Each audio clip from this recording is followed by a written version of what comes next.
உறவுகள் தொடர்கதை அத்தியாயம் 10. நீங்கள் பார்த்து பேசி முடிவு பண்ணும் பொண்ணு தான் எனக்கு பொண்டாட்டி என்று நான் ஏற்கனவே உங்களிடம் சொல்லியிருக்கேன். இப்போ அம்மாவுக்கு உதவிக்கு ஆள் இல்லை, அம்மாவிற்கு என்று நீங்கள் பேச்சே ஆரம்பிச்சிங்க.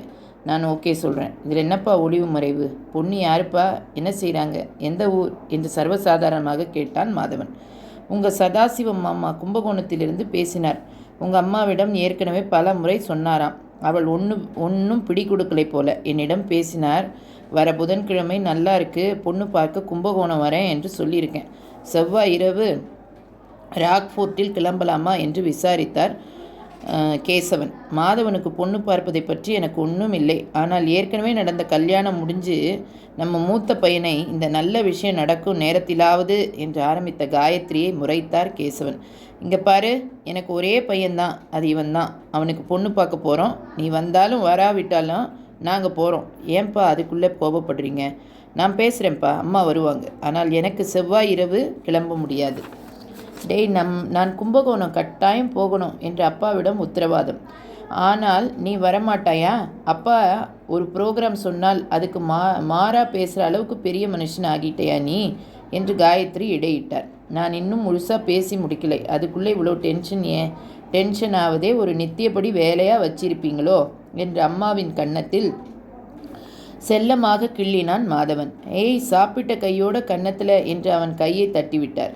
உங்கள் 2 பேருக்கும் தீபாவளி பரிசு இருக்கட்டும் என்று நான் தீபாவளி ஆஃபரில் ஒரு கார் சொல்லி இருக்கேன். டெலிவரி நேற்றே வந்திருக்கணும். ஹுண்டாய்காரனுக்கு தீபாவளி அன்னைக்கு என்று சரியாக தெரியல போல சொதப்பிட்டான். புதன்கிழமை தான் வருது. அன்னைக்கு நாள் நல்லா இருக்கு. நானே அதை எடுத்துகிட்டு கார்லேயே கும்பகோணம் வந்து விடுகிறேன். நீங்கள் முதல் நாள் இரவு ரயிலில் போனாலும் சரி, இல்லை காலையில் என்னோடு காரில் வந்தாலும் சரி.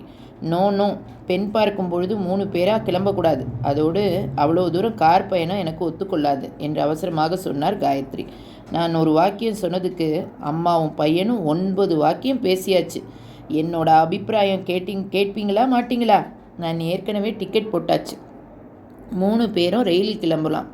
போயிட்டு வந்த அப்புறம் கார் எடுத்துக்கலாம் என்று முடித்தார். இல்லைப்பா, நான் இன்றே கார் வரலை என்று மூட் அவுட்டில் இருக்கிறேன். அது கிடைக்கும் பொழுது தள்ளி போடுவதா? நீங்கள் என்ன டைம் எங்கே வரணும் என்று சொல்கிறீங்களா, அந்த டைமில் நான் அங்கே இருப்பேன். நீங்கள் 2 பேரும் ரயிலில் கிளம்புங்க. கார் இருந்தால் கும்பகோணம் கோவில் எல்லாம் ஒரு ரவுண்ட் அடிச்சுட்டு வரலாம். பொண்ணு பார்க்குற புது காரில் போனால் பெருமையாக தானேப்பா என்று சிரிப்போடு சாமர்த்தியமாக பேசி பெற்றவரின் மனம் நோகாமலேயே தன் வேலையை நிறைவேற்றி கொண்டான் மாதவன். தீபாவளி திருநாளில் வீட்டில் இருந்த 4 பேரும் அமர்ந்து ராகவன் நீண்ட நாட்களுக்கு பிறகு சந்தோஷமாக பிறந்த வீட்டை பற்றி சொல்லுவதை ரசித்து கேட்டுக்கொண்டிருந்தனர். அப்புறம் உங்களை அந்த பேர் சொல்லி யார்தான் கூப்பிட்டாங்க? ஒருவேளை உங்கள் மாமா பொண்ணா என்று கேட்டாள் ஜெயஸ்ரீ. இல்லை, அவள் அத்தான் என்று கூப்பிடுவாள் என்று சொன்னேனே. எனக்கு ஒரு தம்பி இருக்கிறான், அவன் வீட்டில் இருந்தால் போதும், எப்பொழுதும் சிரிப்பு சத்தம்.